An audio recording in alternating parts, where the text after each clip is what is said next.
Gaming and Education by Maureen Fodera.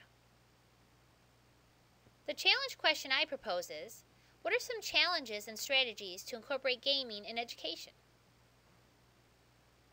Gaming in education is beginning to become part of the educational system from the elementary level up to the higher education level. However, are the games effective?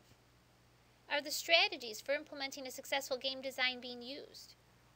Understanding the challenges and being aware of the strategies will offer a more valuable and successful learning experience when using a gaming component in education. The first challenge is the net generation assumption.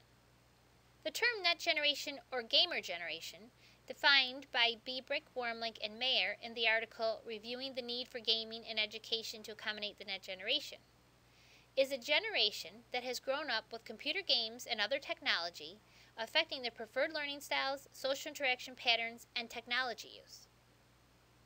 In higher education across the country, educators have the assumption that all students entering school are of the net generation description. However, Biebrick, Wormlink, and Mayer conducted a study with higher education students in the Netherlands, and one of their findings concluded that the net generation does not exist. Only 25% of their sample fulfills characterized students of being frequent game players and avid users of technology.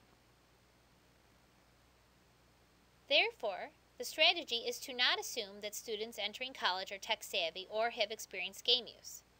Basic instruction is necessary when introducing a game in order to alleviate any apprehensions or concerns that students may have with using the technology. The second challenge is a list of educational gaming shortfalls. In the article Serious Play, Challenges of Educational Game Design, Jensen and DeCastel define the following shortcomings of games in education. First, the lack of engagement and imagination for the game players. There is a strict focus on completing tasks, organized narrative, and support is not present in the freedom of movement in space. The structure is rigid and navigation is limited. Based on this article, the educational game environment is much too serious. One strategy to this type of serious play is to understand the characteristics of gaming in order to create an atmosphere of lighthearted play. Garris-Soler and Driscoll, in their article Games, Motivation, and Learning, a Research and Practice Model, discuss the 6 characteristics of game design. The first characteristic is fantasy. Learners will be more interested in learning and will retain more by incorporating fantasy where actions have no impact in the real world and where roles are unique. The second is rules and goals. Learners will be more motivated and performance will be enhanced when there is high goal commitment attached to meaningful content. Additionally, rules and goals should be kept clear and flexible. Sensory stimuli. Learners will have increased attention when various sights, sounds, and graphics are used to stimulate the senses. The fourth is challenge. Learners will be more motivated to participate when there are multiple levels of meaningful goals where the levels of difficulty increase as goals are attained. The fifth is mystery. Learners will have their curiosity stimulated when surprise, originality, and unpredictability are built into the game design. And last, control. Students will be more motivated and learning will be enhanced when the game design favors a learner-centered focus. By implementing these characteristics into a game design, engagement, imagination, flexibility, immersion, and freedom of space are certain to be present. The serious play has become more lighthearted play. The third challenge is when game design is not directed to the appropriate audience.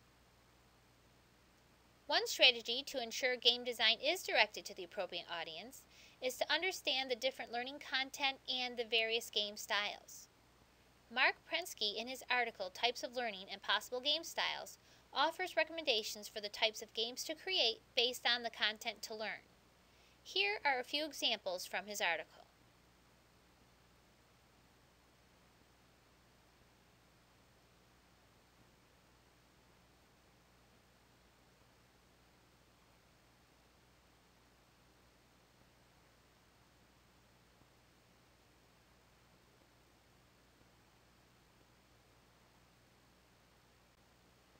To recap, based on the study conducted by Biebrick, Wormlink, and Mayer in the article Reviewing the Need for Gaming in Education to Accommodate the Net Generation, students thought gaming would be an added value to their education. They believe gaming will enhance their learning experience. Therefore, it is necessary that educators work with the game designers to build the right kind of games for education to ensure students continue to agree that gaming components have an added value. Assumptions must not be made, gameplay must be lighthearted and contain specific characteristics, and game styles should match the content.